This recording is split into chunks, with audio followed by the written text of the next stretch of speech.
And these are the gardens next to the Bounty that we're coming to at the moment. It's a lovely spot and lovely house there.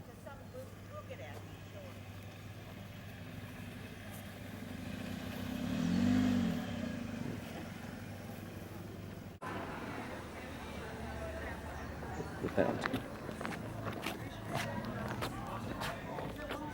I've wanted to come to the Bounty for a while, but now I can see what it is. It's good. I have talked about it many times.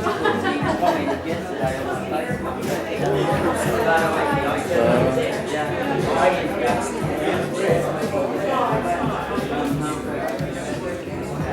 A few different wines.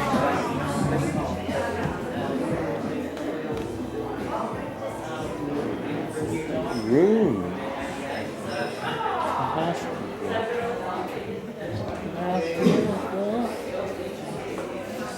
Hello, honey. To show you where you go to war and hold it steady. Then Come up to the end of the little street that's a shopping street. What's here? Touch tomb, $20 admission. Know about that.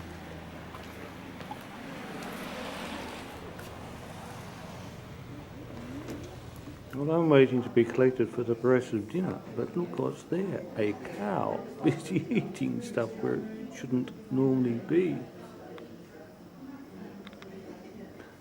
And I should be collected shortly, I'm sure. Just here. It's a nice waiting area they have for us. I've been to the bar and checked, and apparently cows are allowed in this part of the world. And there's another one over there as well. Behind this one, they just moved down to there.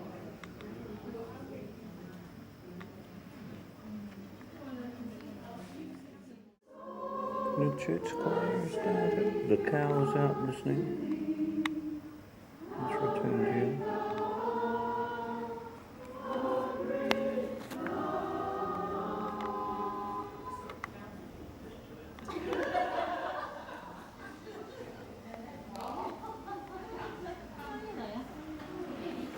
Yes, the cow enjoyed that. One this morning as well.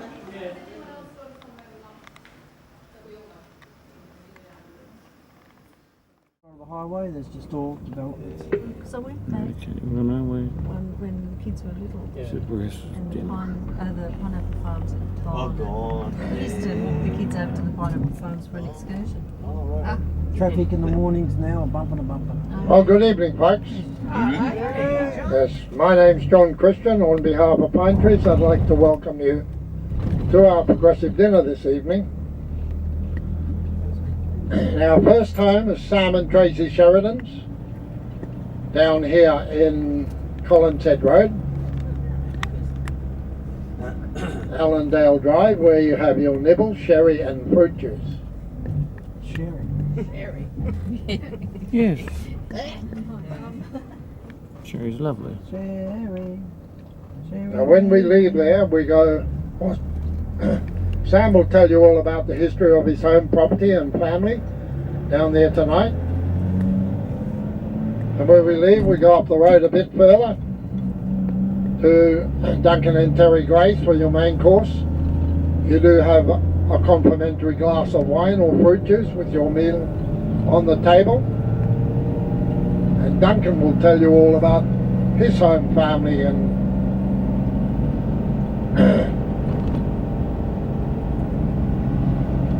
and our last stop tonight is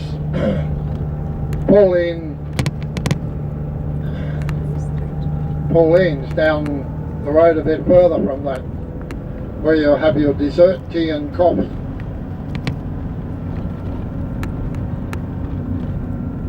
And I will tell you a little bit about the history of the home and property, and of course the road that's named Driver Christian, how it got its name, and a few other things.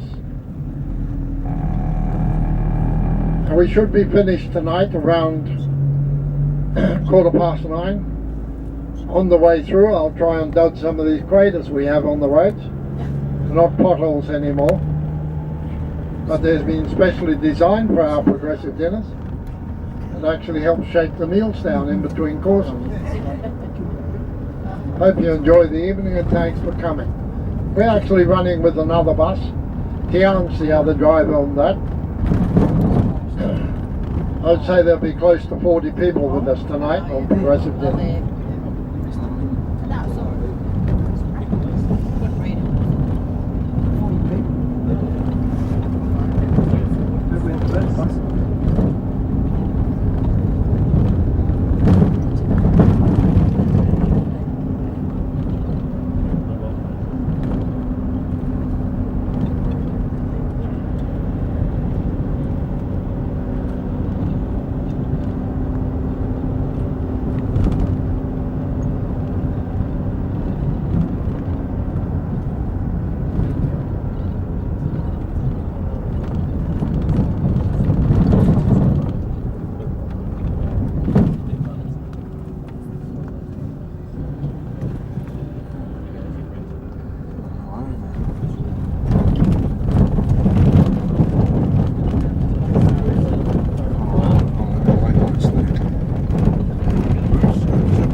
These little ones are the ones you really got to watch. Yeah.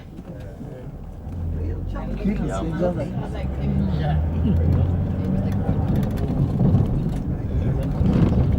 So I think if you want to talk about those cows, they're a lot of them they start to get sharpness. Well, you saw one this morning get nasty.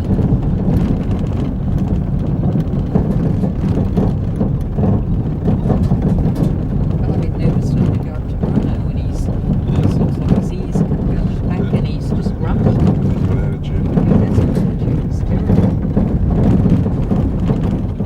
He's probably sweet as pie, isn't he? Oh, yeah, it's very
Sorry. Oh, it's so green.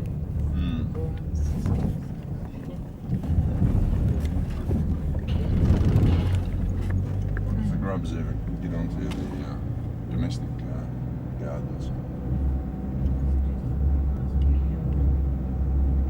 I'll inquire if I get the chance.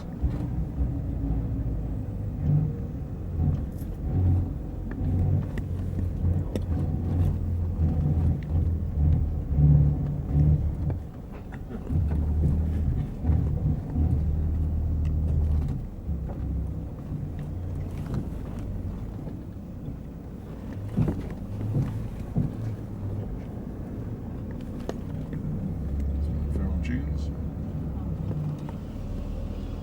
Little baby chickens. Looks good, doesn't it? Yeah, look at the Another castle waiting pot.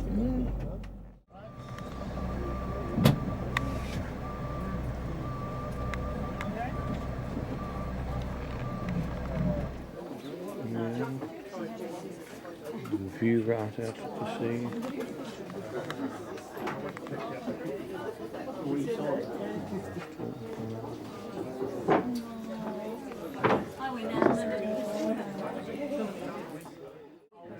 Lovely little town. That's number 4. Number 4. Well, we're on our way now to the next venue. Had a nice dinner. Because we should be playing Sherry on a Sunday here.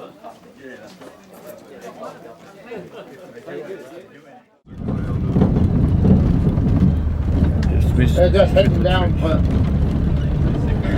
their main course, and we're going where they are, for ours.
That's far too sensible.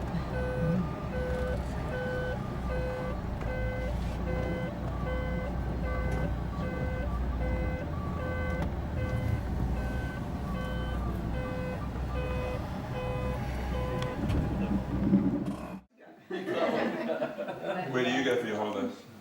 Sydney? On the plane. But yeah, we like to have a week in Sydney and then see the kids wherever they are. We're off to the third finger now. We are going through a cattle grid. Don't step on the edge, step over.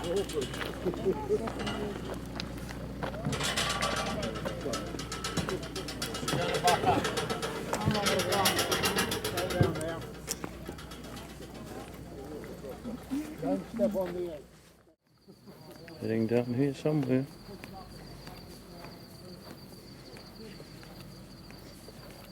Oh, here we are. Adam's here.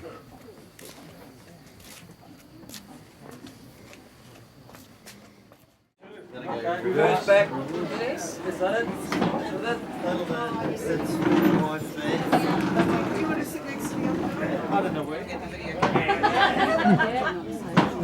I've got the video somewhere. Yes, man. Here we are at the dessert table. The long dessert table. Oh, yeah, sorry. We said the borders reached from one end of the table is fairly long. Coming and he'll be sitting there too. Oh, I now seem to be at the right spot. Talk. Function on over there today.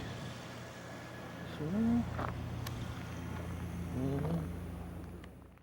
well, I'm here in my Norfolk Island gear. I've just bought. Policy row, and then we're going to be coming all the way back to Pier, to the Pier store, and finishing on the story about the museum around Norfolk Island. So that's today's schedule, and we're going to do it all before 11 o'clock. Right. Okay. Plenty to get through. If you guys have questions. We're in the museum now. And that is the anchor. So I'll be giving you a quick history, but if you would prefer to read and walk around the actual building, do feel free.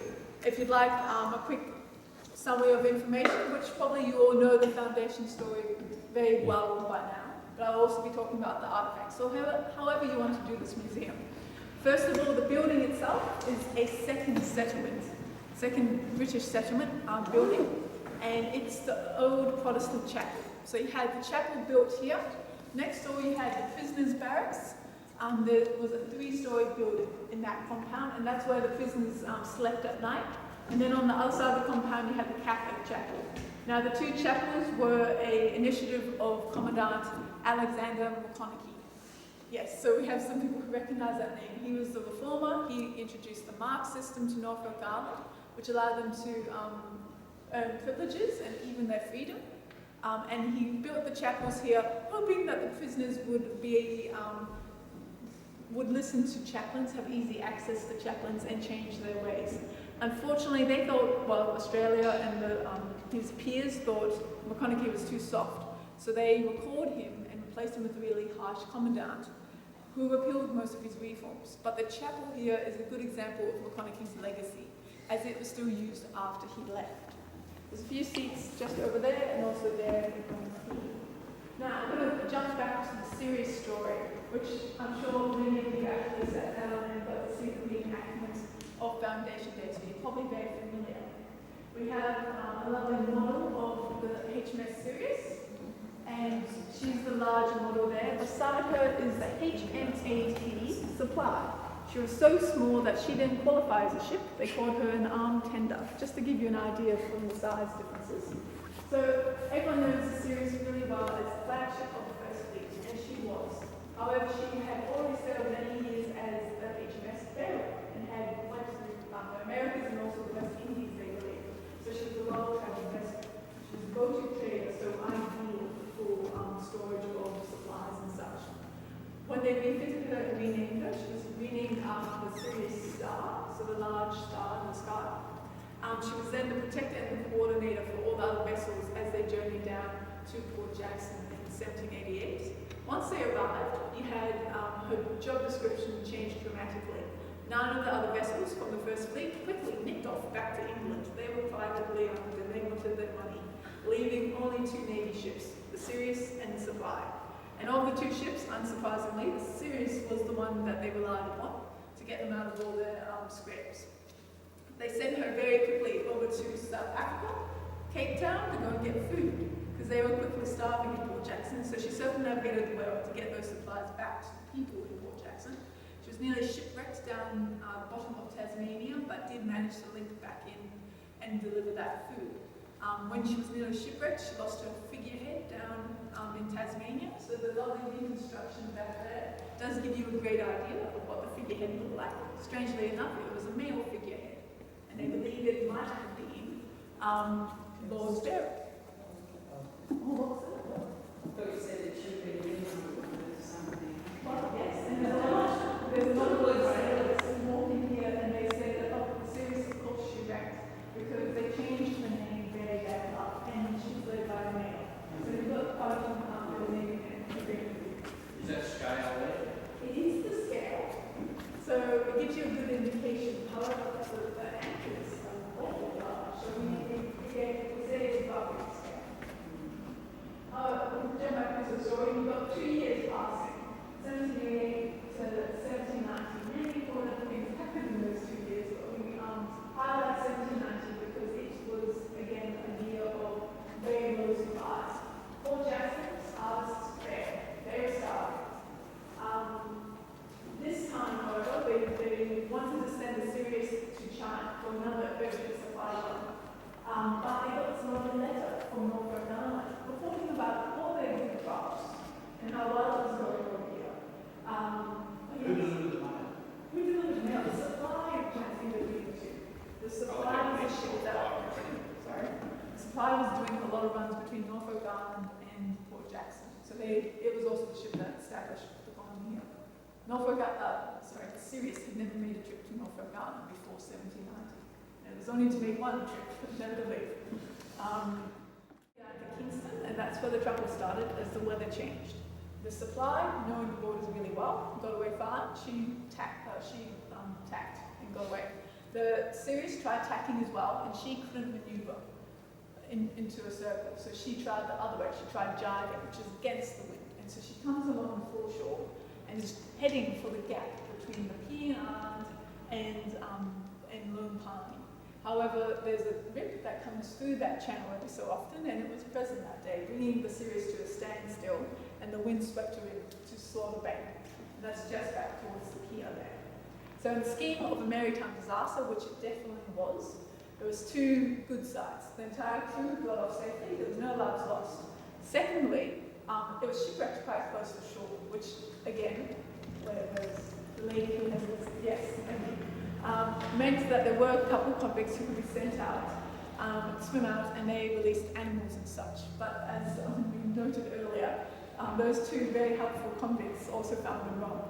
So they unfortunately set the Sirius on fire, and they came back and they were collected and came back to the settlement. So you had the entire settlement, these extra 200, and also the original group watching their supply ship be shipwrecked, and they knew how devastating that was. Port martial law, was declared immediately. They didn't have enough food here, and so the colony here survived on Providence petrel birds, a cute little mutton bird that was easily caught, and they ate over 200,000 of them. There's a good little artwork of the Providence petrel on that wall over there. Now, the larger ramifications for losing the series was that they just lost their only way of getting food, which was starving colonies. So that was crucial. And then they also lost their main communication with London. The series was the largest of their business journeys. And finally, it was their only form of security. All the guns were on the series. She was the warship. And they felt very vulnerable to the French in those days. So the government was considering shutting down Norfolk, but also Fort Jackson, and sending everyone back to England. They did consider it after they lost the Sirius, because they couldn't imagine surviving without her. Luckily for them, the second fleet arrived soon after, and they had again ships, but more mouths to feed. And you really didn't see Fort Jackson stabilizing as a settlement until they found the Hawkesbury River and found Parramatta, and their own farming became stable. The shipwreck stayed where it was for nearly 200 years. And then you have the 19... This is a pantograph. The original 200-year-old pencil.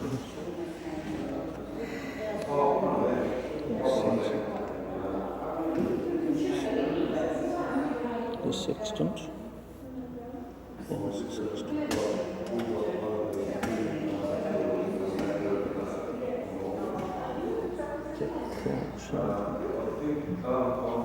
What's up?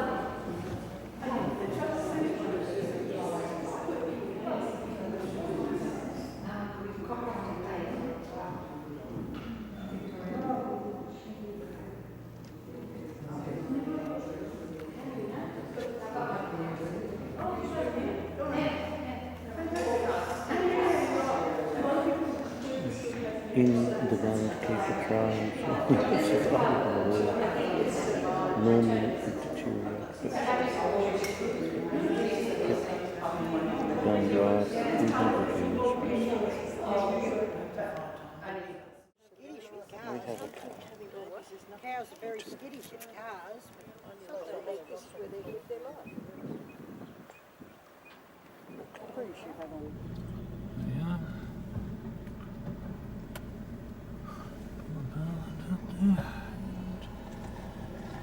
Pecan's not much bigger than Phillip Island. Then we're heading down that way, I think.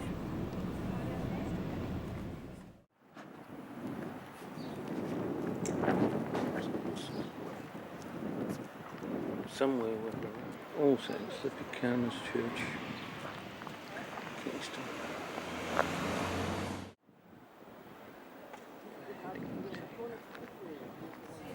Into the museum. Oh, okay. It was just a fluke that we found it. Yeah. Then you found it. So, I think everyone's here now. Give them a minute. Yep. So, welcome to the Commissariat store. So, this building itself is the second Commissariat store that was built during the second British settlement. And the first one was actually the Pier store. I can get a few more chairs. And you can have this there. No. Yeah. The first one is the Pier store, and it was built initially as the Commissariat store, and then it was flooded by a large wave, which we now call small tsunami. And they decided, quite rightfully, that they were perhaps a bit too close to shore for their lovely Commissariat store, which would be holding all their food and also their equipment. So the Commandant Joseph Anderson built this building here. Now, it was built in, how long do you think it would take to build this? A year? Couple of years. Couple of years? I'd say 5. 5 years? 3 weeks. 7 months. So Oh. over 3 weeks, but it was built in 7 months. And this is a three-story structure. Yes. So they were working their convicts hard. Now you have calcarenite. Calcarenite is what they built all the structures from. And you've got massive calcarenite underneath your feet, and you can tell that because it's the smooth one.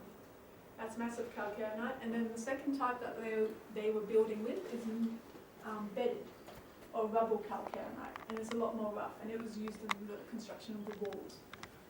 You had it being water quarried from both Nepean Island and also Cemetery Bay.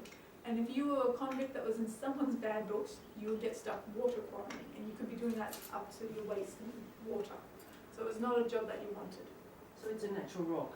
It is a natural rock, yes. And like in low tide, I've walked around Cemetery Bay, and you can see the pike marks in some of the stones as well. Before I get much more into what this museum holds, I should explain that this museum, more than any others, is trying to give you an overview of Norfolk Island, because it has a lot of history, and often the separate settlements of Norfolk are quite confusing. So, in years, and many questions are still outstanding about what they were doing here and how long they stayed. They know that they were here at least 500 years before the British were, but they're not sure when they left.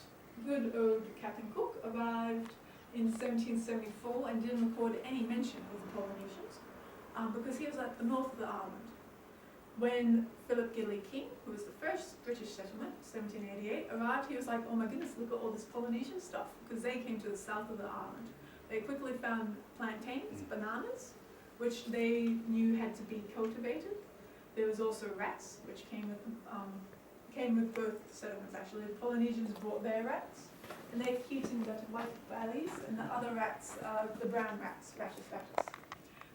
They also found evidence of canoes in Emily Bay, which they called Turtle Bay. And finally, they also found turtle shells and spear wounds inside the shells. So there was clearly people here. They don't mention any buildings or any such thing. However, in 1997, there you go, they were doing digs, and they were trying to look for evidence of the Polynesian settlement. And they found something amazing down at Emily Bay, and that was a marae. They found some more general housing and such, but they did find the flooring of a marae or meeting place in New Zealand's terminology. They found a variety of artefacts and such, but more working, evidence that they were working tools. And so they found lots of chips from adzes and partially formed adzes as well. They also found obsidian glass, and they tested these artefacts, and they found that the obsidian glass came from the Kermadec Islands. So they have an interesting theory that maybe Norfolk Island was one port of call for these Polynesian travellers, and they might have been coming through New Zealand and creating a triangle between the Kermadec Islands, which is north of us, northeast, and New Zealand. So, and there's another theory that maybe they were using the wood and making canoes here. We're just not sure, so we wish we knew more.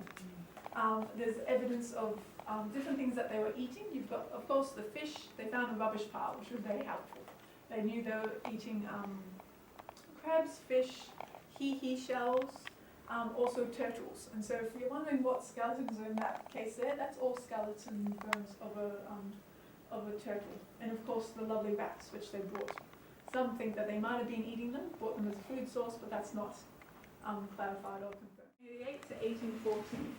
We of course had Philip Gidley King arrived on the 6th of March, just Foundation Day a few days ago, 1788. And they came here for three very clear reasons. They were after the natural resources, they wanted the wood, they wanted the flax, and they wanted the farm here.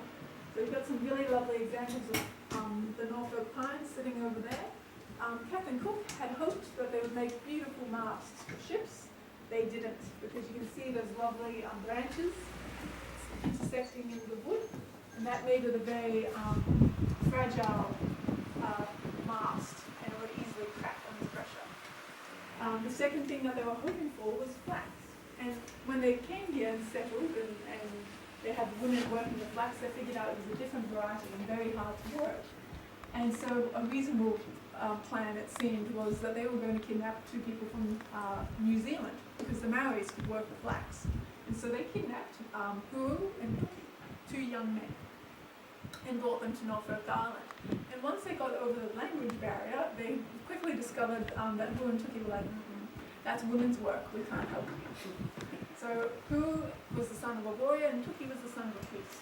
And to Commandant King's defense, he took good care of them. They lived up with him at Government House. They didn't work, and they actually had some really interesting cultural exchanges. You had them creating the first English Maori dictionary, and Tuki also created the first map of New Zealand during that time. We then had King break orders. He didn't have permission to leave his post, but he did. He took the 2 boys back in 1793 to New Zealand and returned them to his family, to their families. And the families were so pleased and grateful that they gifted King a feather cloak and 2 patus. And so the patus are a Maori weapon, and it's believed to instill the soul of the warrior. And you can see that just over there. So they were later gifted to Norfolk Island. They were very proud to have them on display. So they were very significant gifts to give to someone's enemy, which is what King had been as an Englishman in those days. So other things about that first settlement was it was very distinct to the later settlement. You had convicts arrive here, then also free settlers. You had a lot of sailors also given allotments. And you had convicts serve their time and then they were given allotments. So you had a lot of people settling well and really making this their home. Farming was the order of the day. And I've just forgotten, there was, oh yes, Olivia Gascoigne and Nathaniel Lucas being prime examples.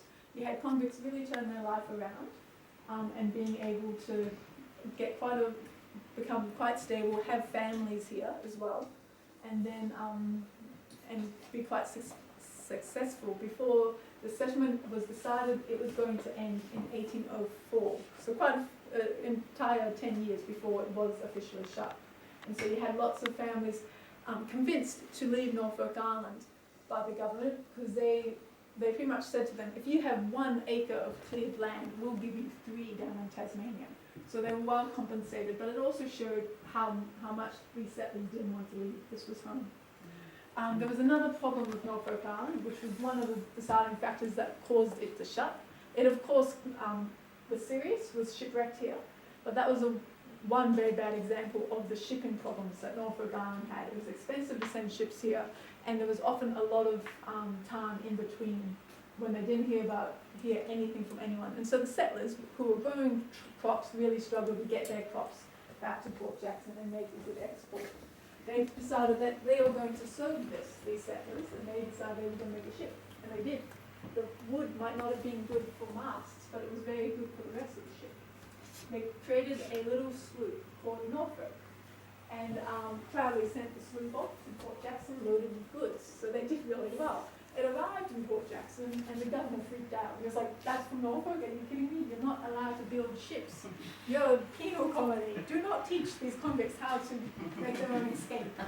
And so he confiscated it, and their great plan to fix their shipping problems was dashed. Now, the governor was John Hunter, ironically the man who shipwrecked the Sirius on Norfolk Island. And he gave the lovely little sloop Norfolk to Bassin Fleeters. And they took the sloop down and they circumnavigated Tasmania. So just as a little side note, really iconic little ship. There's a lovely model of her just in the corner there. Now, of course, the settlement was closed by 1814. You had all the settlers coerced or otherwise off the island, and all the buildings were burnt. So there's very little visible remains of that first British settlement of Norfolk Island. Some exceptions include the lime kiln, one lime kiln that still stands. There's 3 now that were used, but one of them is first British settlement. You've got the foundations of Government House as well. The government, they built 3 government houses during the first British settlement, and the 3rd one was where the current one is located. It was burnt, but they think the basement is first British settlement. They burnt them deliberately.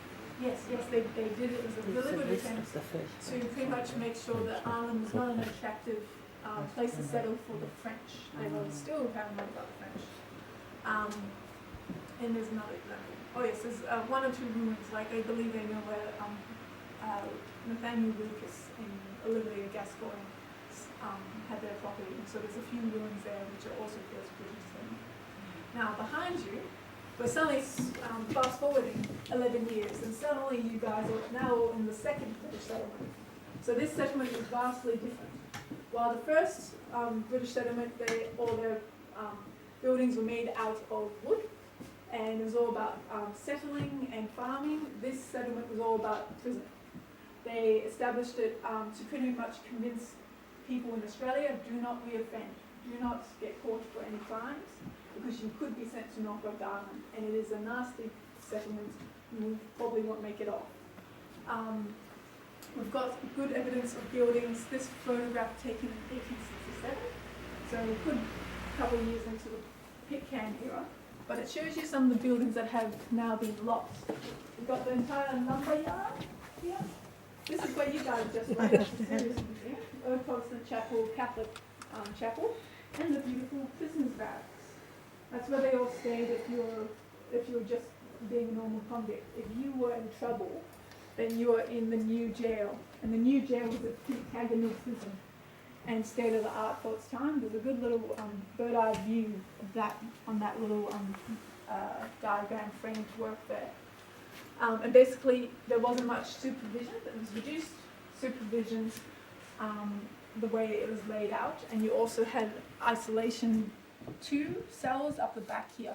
And people actually had to be lifted in and lowered into these cells. And then the lid would be popped over the top and it would be completely dark and you couldn't hear anything. So there were some very extreme versions of punishment and definitely things that wouldn't happen in a prison today. You didn't want to be in the new jail and you didn't really want to be in the prisoners' barracks either. There's your experience during the prison settlement really depended on which commandant was in control. You had, of course, McConaughey serving, and his 4 years, you had a chance of being able to earn privileges and such. You had someone like, we're going to talk about him in a bit, Jenkins was the context, and he only spent about 1.5 years on Norfolk Island. He never probably stayed in here. He earned enough privileges that he was a manservant up in Quality Row. So he ended up staying in the kitchen.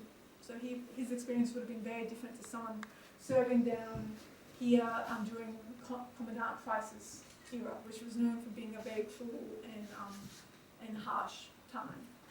I'm going to walk through here. I probably talked too much. Just a few notes on some important artefacts. They include the crank mill fragments. So the crank mill is still in a ruin today. It's next to the Pier store. But the crank wheel it had a purpose. They were using this large contraption to mill maize, which was turned into porridge, which was their homily. Really bad version of porridge, frankly. But it was also used as punishment. It was a hard piece of machinery to work. It was often reported to have broken down and failed. There was also a lovely report written by a man called Stuart Spindle in 1844, and he walked into the crank mill and wrote about it being terribly loud. They were swearing, they were yelling, there was groans. So not a good workplace. And if anyone happened to walk past the building and they didn't like you, which was most people it seemed, they'd shout abuse at you as well. So it just was not a friendly piece of machinery, and it's just one more example of how the settlement managed to marry punishment and work together really well. We've got some shackles on your left there, and they have been found throughout the island. And you've also got one of the whips is a replica, but you've also got a cat of 9 tails, which was found in the new jail in 1856 by the Pitcairn Islanders. So just one more example of and floggings were very commonplace, even McConaughey. There was a lot of floggings during his time as well. So just through here. Building.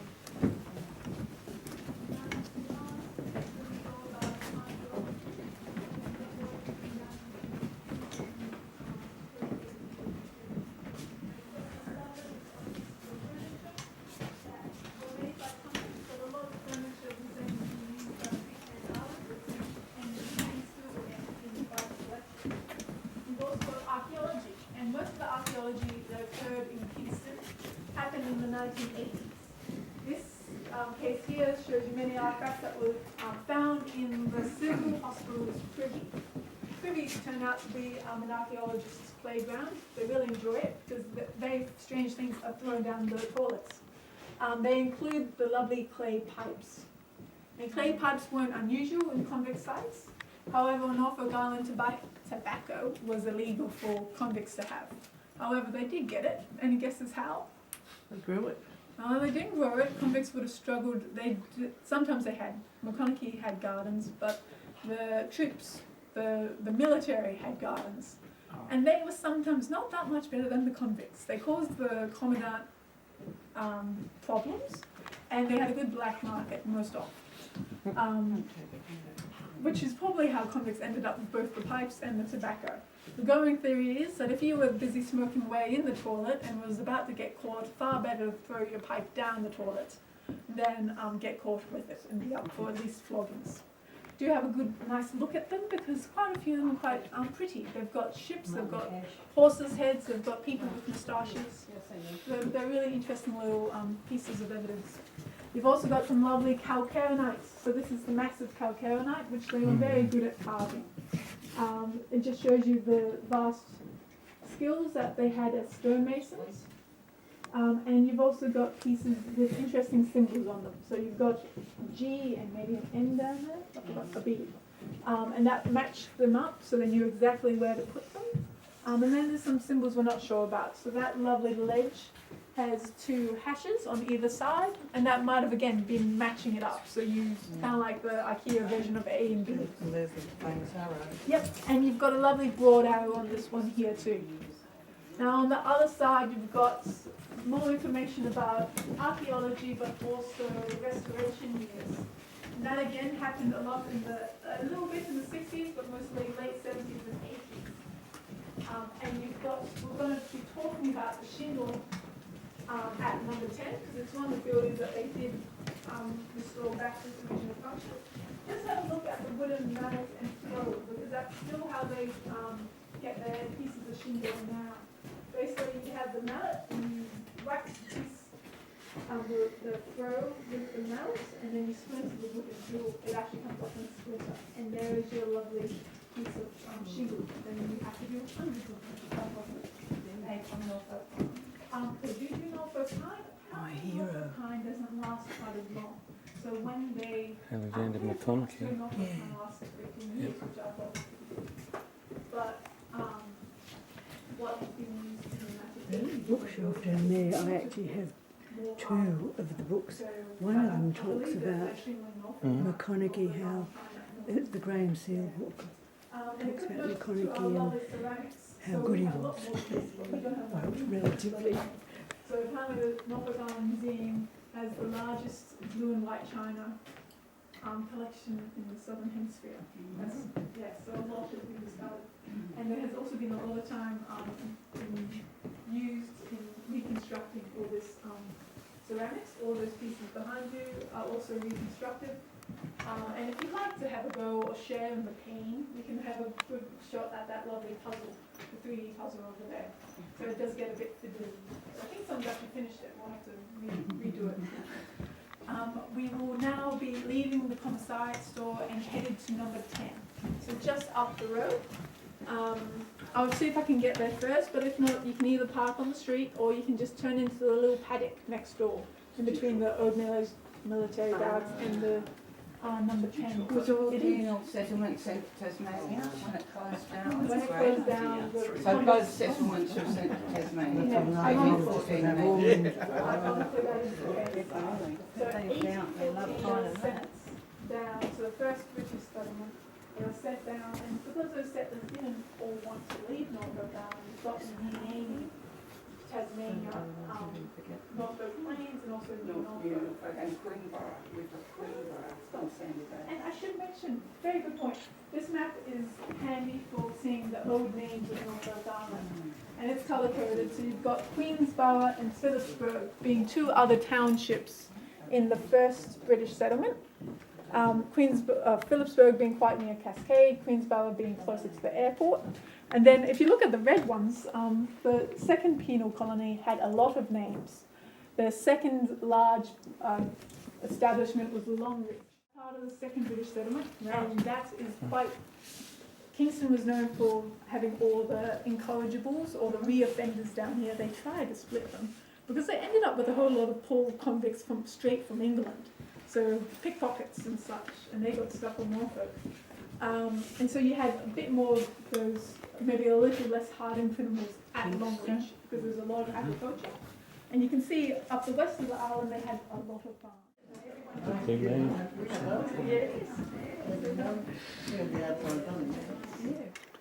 Going in here now.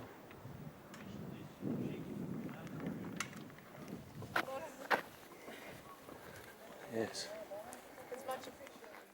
First of all, I should mention that we know this building and this street as Quality Row, but in the time in which it was made, it was actually known as Number 10 Military Road.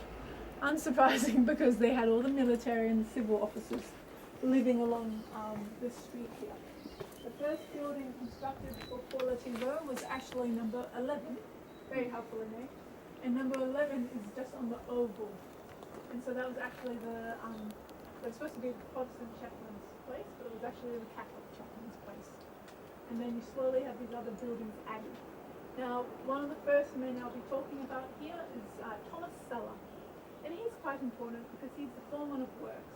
He arrives in Sydney with his wife and children as a free man and quickly gets the post here. So he journeys over to Norfolk Island as the foreman of works, but his family doesn't come with him. So you see quite a few notations in the newspapers about his wife coming to visit him.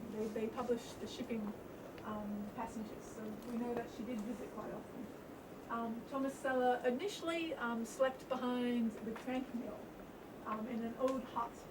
So you can probably tell that he would have been very motivated in building his house and also the other houses along with it. So number 10 was his residence, and it was built in 1841. So quite late. He was the first resident who lived here, and he was also quite well known for painting he made of number of Kingston, and I'll show you that just on the side.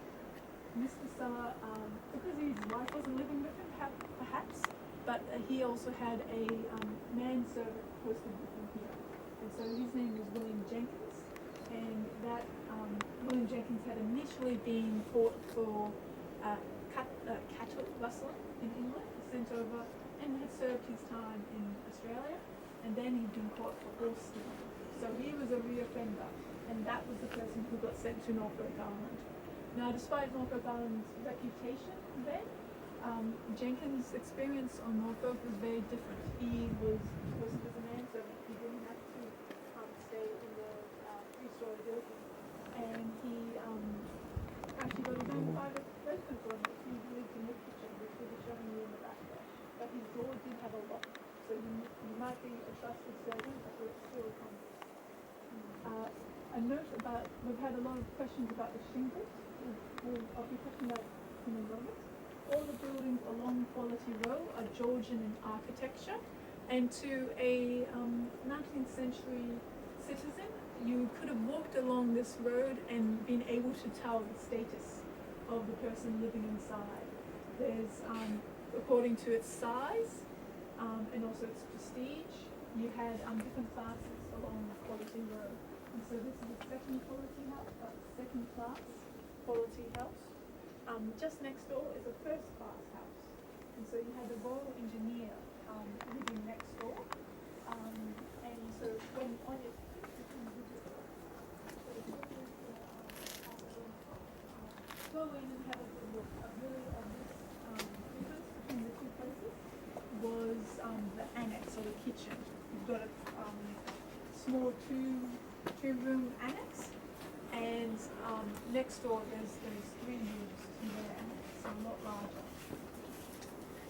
An example of a third class house is all the way down the road with a duplex. So the duplex is of course a couple of units stuck together. So if you're third class, that's the type of house you got. So it was all very hierarchical and ordered as well. Now all these buildings have varied history because they have also been lived in by Caribbean Islanders. after Tomasella, he gave up his post here, and he had another foreman of works. Perfectly okay. Now, you've got, first of all, a lovely little photograph of Mr. Tomasella, the first resident of number 10, and also the foreman of works and the man who built this place. He's an interesting character because he's also worked with quite a few large public buildings in Sydney. And when they took off some peak layers, I think at Sydney Town Hall, which he had been involved with, there's actually an inscription about Mr. Sella there, and it notes The old bed. Yes. They look. Right. Down there.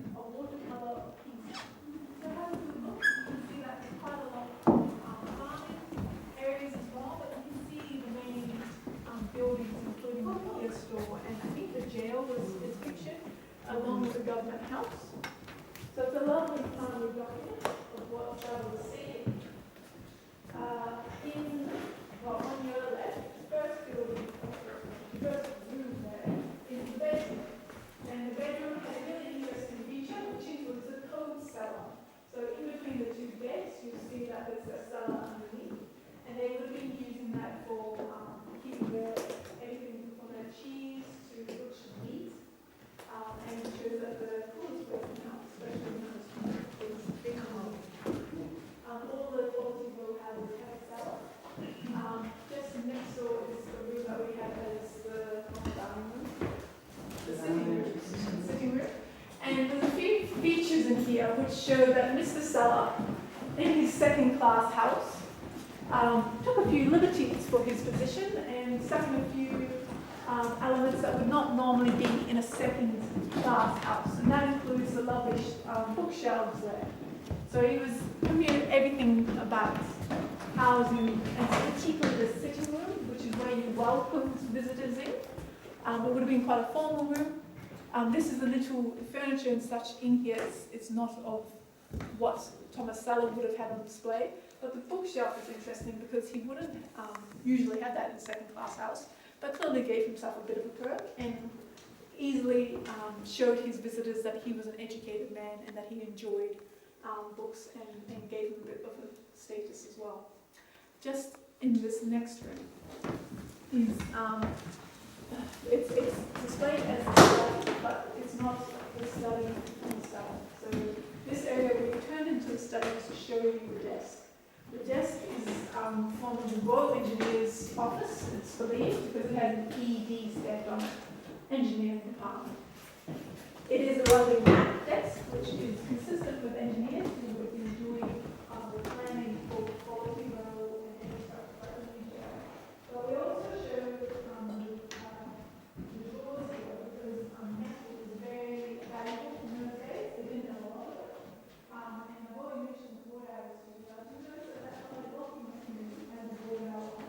Just in case you put it somehow else, I think that's a manage to take it. But you notice a lot of things.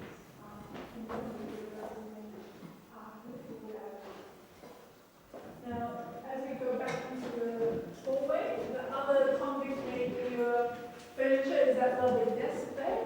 Underneath it has a stacked B4O, and that's Board of Ordnance. And you'll find most of the furniture happily stacked, and the Board of Ordnance were the issuing department.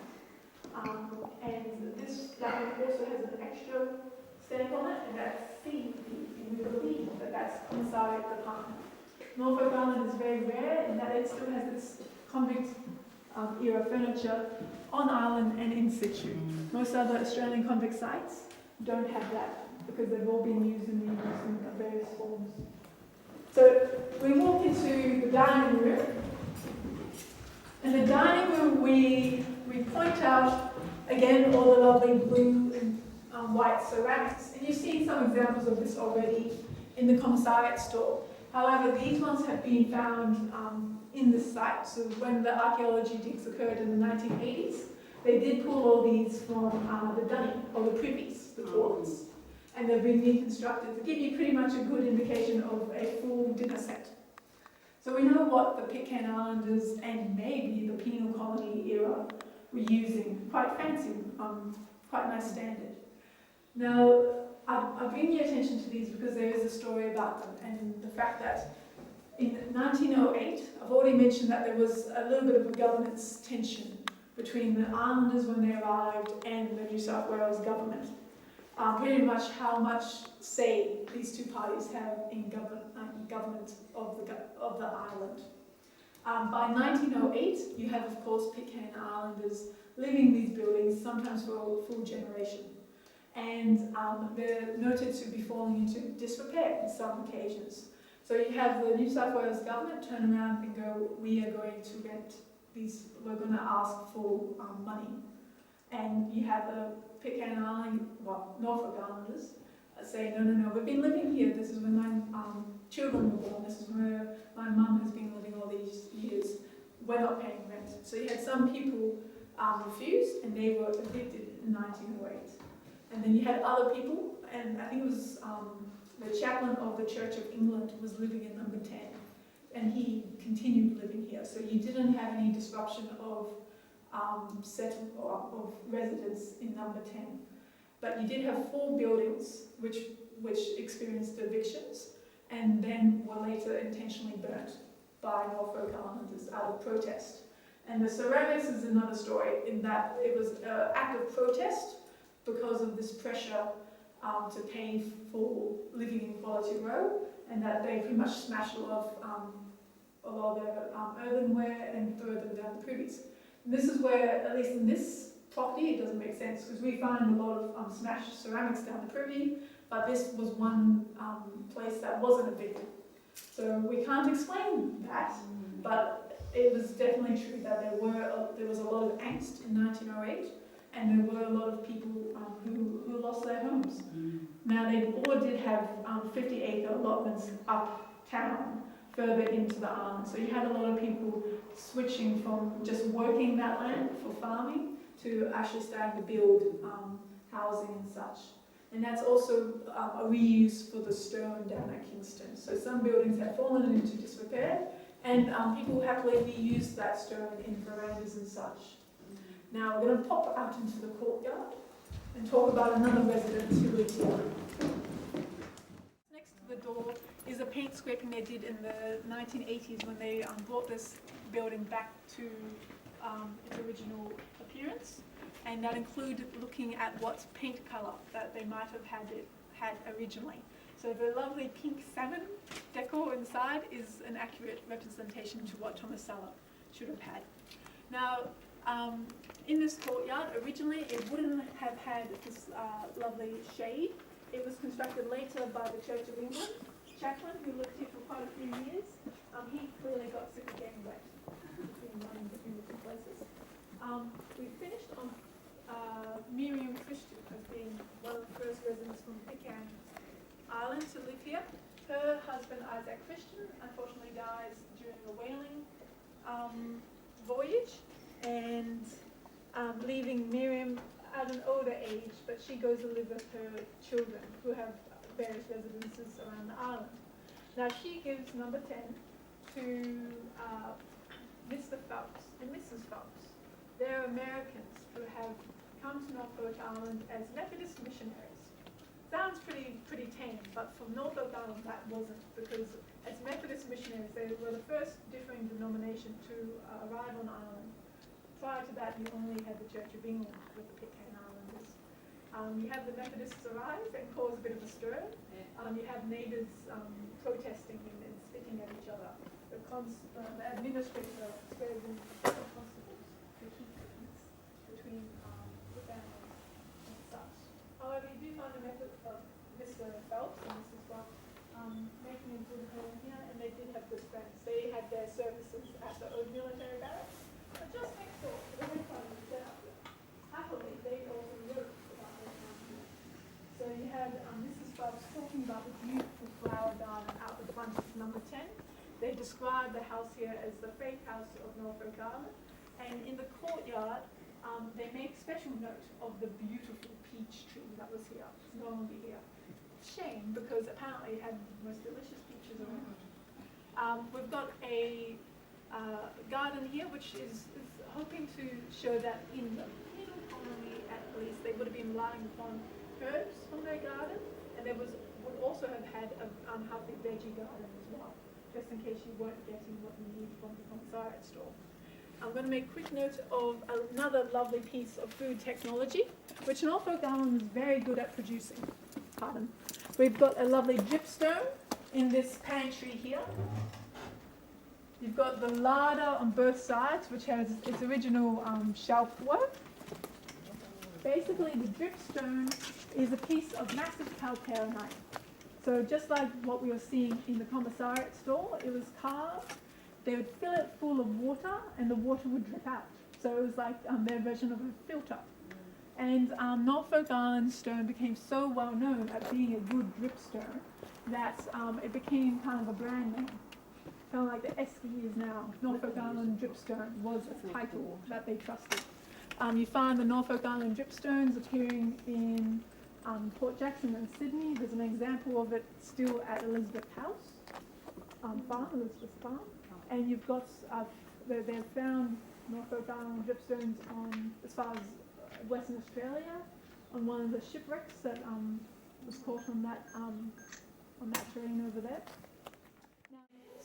And because the Georgian society was quite hierarchical, you wouldn't have your servants coming into the front rooms or near your bedroom. So this was really his domain. In that little room, that was where his bedroom would have been, and he would have been quite used to cooking here and making daily meal. You notice that on the other side of that door is a wooden lock, and so we believe it's the only wooden lock left in Kingston. But I'm glad you corrected if that's not the case. He's got a larder, a pantry upstairs. You notice that there's no stairs, and so they stored their grains up there. So it looks to protect it from rats and flies, but probably wasn't too successful, and cockroaches and such. So the pests, but the other pests they were hoping to make it hard to access was the convicts. So if you saw a convict walking around with a ladder, you'd be very suspicious. So that's one example, and it is worth that the convicts did steal a little bit of fruit, so they're often done with stealing the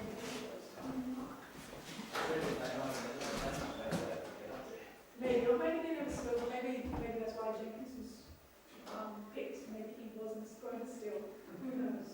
You have a fireplace here, and in order we have a steam mechanism that had the bottom of the top, so you could boil the water and swing it back out again. Once you had some good coals in there, they would take the coals and pop them into the oven there. And that's kind of like their version of a pizza, really.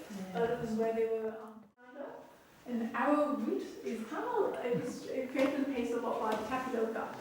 And it was used a lot in the Melanesian mission days.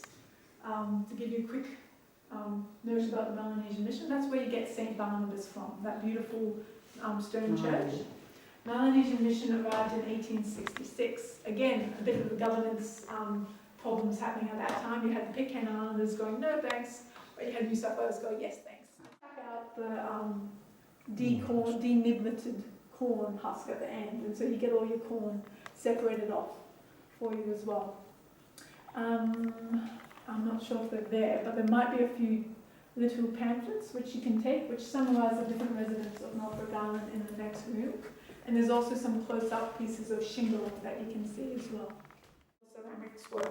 So that building was, that particular room was heavily restored when it came to bringing it back to the period. And so it's been the museum here since the 1980s. Ooh.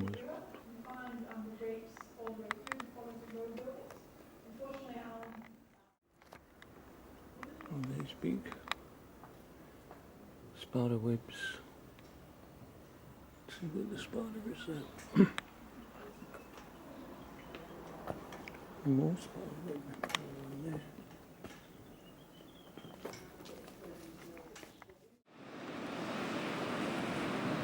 There, boats, things in there.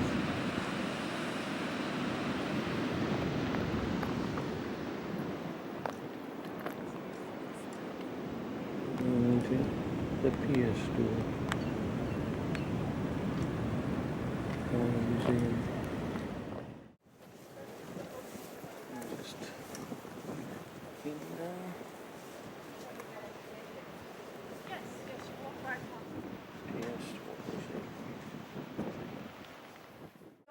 And also their equipment. And then unfortunately a wave came along and flooded the place. So they figured out not a good area to be so close to the shore, and they ended up building the Commissariat store where we had the talk about the Polynesians and such. Now, this ground floor goes to the Mutiny of the Bounty, a very long story and a very good detailed one. I'm almost not able to summarize it quickly enough, but I'll give you a few cliff notes, and then I'll just note a few things upstairs, because we'll hopefully be able to get upstairs, and I'll just talk about the whaling up there. So, how many people here are very familiar with the Bounty story? Yeah. Quite a few. Okay, Yeah. That's good. So, of course, model here, and she was first of all called Bethia, and so she's another ship that came to a sticky end, which had her name changed. So all the sailors would be saying that was very bad luck as well. Her name was changed to the Bounty for this particular voyage. The voyage, it was the brainchild of Joseph Banks. He believed that getting the breadfruit to the West Indies slaves would solve a problem. The problem with breadfruit is that you can't use the seeds, you have to actually grow them for saplings. And so that's what this ship was outfitted for.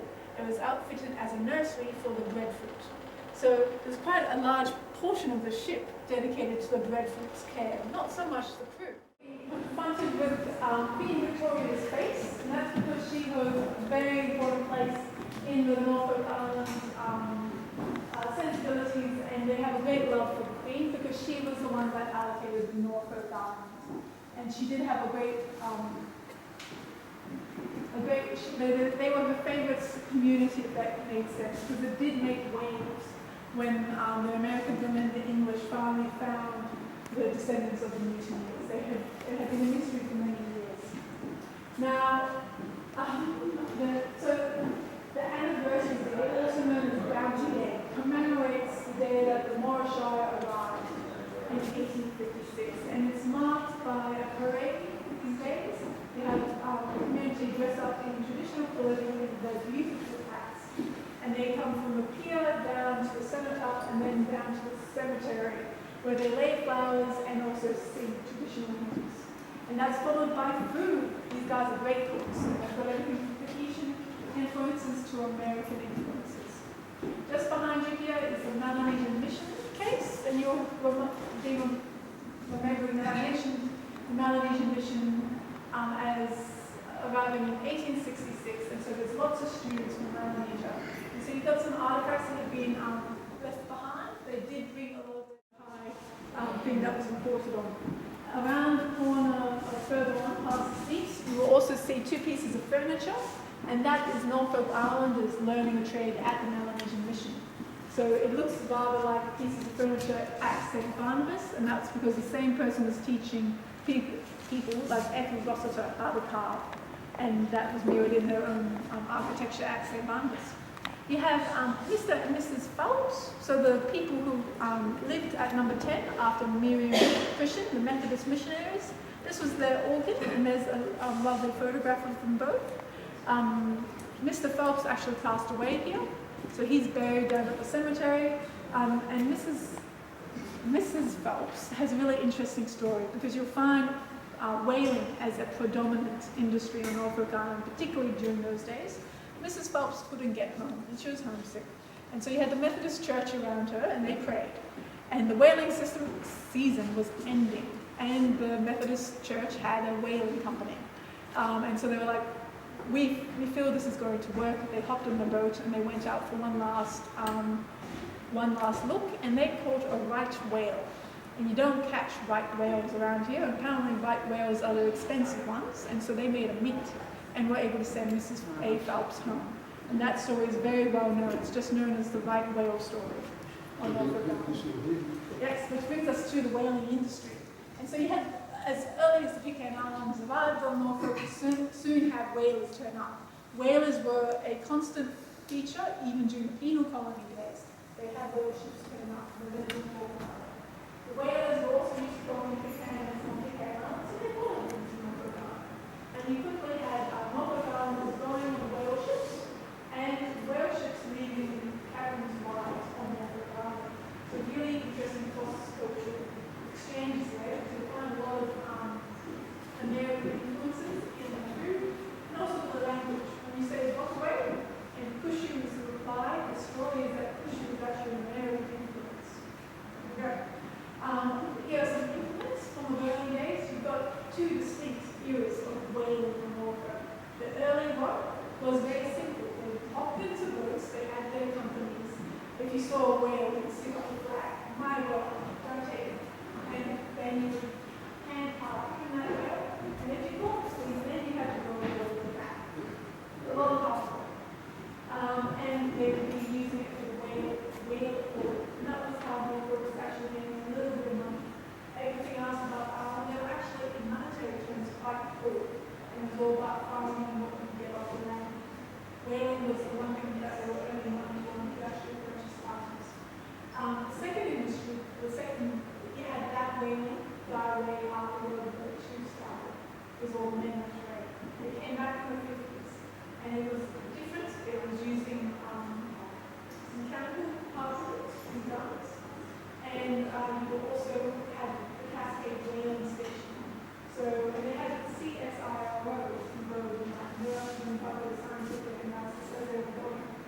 And they could catch it with the whalers and the ships. They were catching 3 whales per day. That's much better process on the station. So and everyone had a quota too. Norfolk stuck to its quota. The whaling industry finished in the 1960s here because Russia didn't stick to their quota. Caught a whole lot of whales down in Antarctica, which meant no whales came back. And so that's where the still a lot of whaling industry finished, just like in Norfolk Island. You've got the lovely whale birds. It's a whale jaw bird on the jaw. And so that belongs to a 30-foot whale. And then, if you can imagine trying to bring a whale that big back, it was used out of Paradise Hotel. And Paradise Hotel was a establishment just down the road in Kingston. They closed it in the 80s, I believe, because it wasn't heritage listed and such. Now, other big events that happened in Norfolk Island was, of course, World War II, because that was the airstrip. Before that, there were about steamships and shipping, but Norfolk Island did receive an airstrip. We had New Zealanders posted on Norfolk Island to do that work, but also protect it, because Norfolk Island was strategically important. It had a cable station here, and it was a really important position between Australia, and it connected everything back to London. So if you wanted to cut some lines, Norfolk Island was a good spot, or even hold it. So they had a lot of defensive forts popped up around Hanson Bay. We've got some examples of a laser cable, which was again placed at Hanson Bay, and that's the Anzacs cable, which was placed in the 80s. And it connected Australia to Canada. But the Anzac cable was stopped in the 2000s, and I'm not sure when the Pacific cable station, which began in 1901, I'm not sure when it ended, but it might have been after World War II. Other items which I'll just point out before I go include the industries. So whaling was a consistent one until the 60s, but we also had Norfolk Island engaged in bean seed industry for quite a few years. They also had the lemon industry, and you had booms and busts. You had a high demand in which they did really well, and then you had the crops in 1 year, and that was enough for the industry, or you had Australia and New Zealand, suddenly, so actually the farm directly in New Zealand. All the ships did not, the shipping was a real problem. That was very true, which segues into the resolution. Quite like the little Norfolk supply, where you had settlers from the first British settlement going, we'll fix this, we're going to get our own ship. You had Norfolk Islanders say the exact same thing, we're sick of the shipping problems, we'll fix it, we'll make our own ship. And they did. They made a beautiful vessel called the Resolution. And the Resolution was built and then deployed in Emily Bay. Really interesting photos.